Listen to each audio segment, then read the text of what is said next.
a brother who was family. He is a very good friend. I had the honor of editing his book. It was my very first time.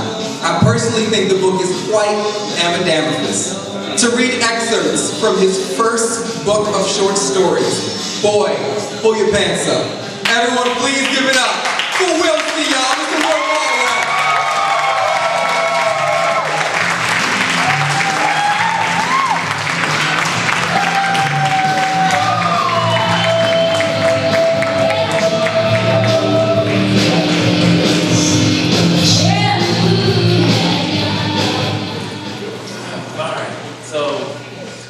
Mr. Will Caldwell. Self-published.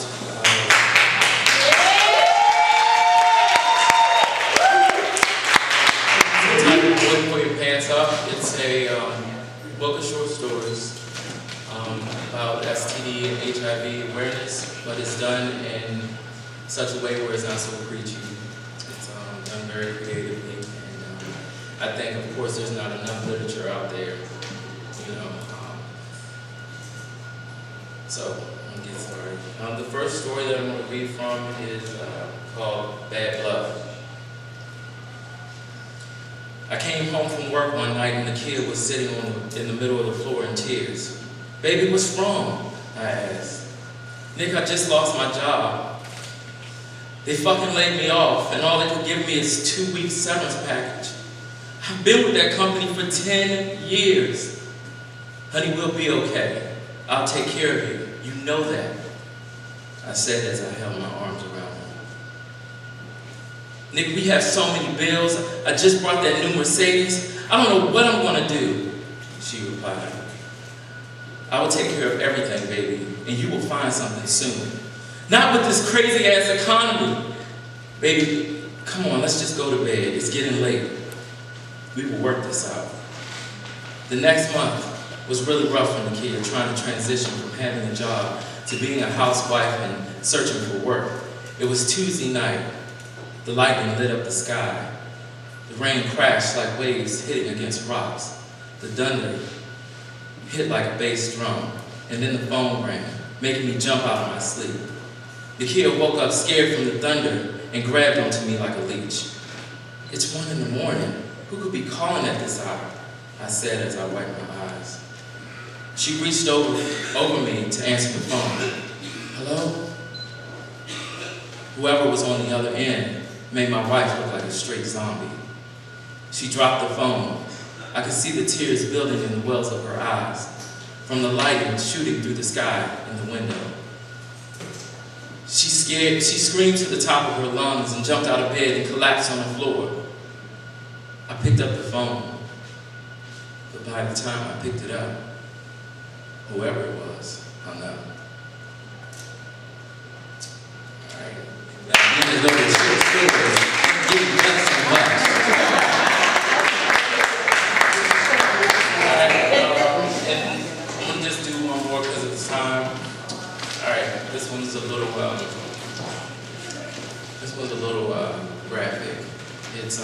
This one is very personal to me, and so. It's from the short story Private Chat.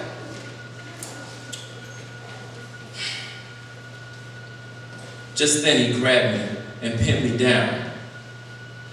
He had his hand on my neck, pressing my head into the hardwood floor. With the other hand, he ripped off my underwears and placed his knees in the back of my kneecaps. He spit in his hand, put it on his dick, and then jammed his dick into my tight hole. I screamed relentlessly. I couldn't believe what was happening to me. The pain was excruciating. I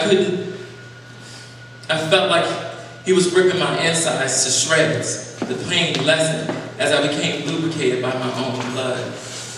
He banged into me what felt like hours. I couldn't do anything but lay there, scream, and cry. I tried to get him off me, but I was pinned, and every time I said a word, he strangled me from behind. My screams became muted. I was opening my mouth, but nothing would come out but blood. As he was raping me, he stuck his tongue in my ear, in and out like he was fucking me. The closer he got, the faster he pounded into me. He was letting out these horrible grunts and moans. He was climaxing as he bit down on my ear, ripping the top of my earlobe off. I felt him coming as his body shook on top of mine. When he was done, he got up and kicked me in my ribs repeatedly, screaming, "You bitch! You fucking bitch!" Right before he left, he kicked me in my face. He felt like he broke my nose. I had both of my nipples pierced. He turned me over, slammed his foot on my chest, put his finger in the rings of my nipples, and ripped the jewelry out. He followed up by hawk spitting in my face. "I told you I was going to take that ass," he growled as he stormed out. Thank you.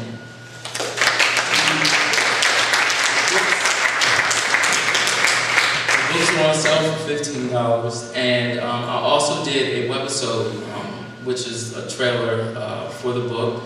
They're free, and so if you would like a copy of that, you can grab one. And it's 3 stories that I took from the book and had some actors act it out. You can check it out. My website is where I'm selling the books from and doing little things like this. I wanted to say thank you to Storytellers for allowing me this time, and Raven for doing his edits to the book. It's greatly appreciated. I thank you all.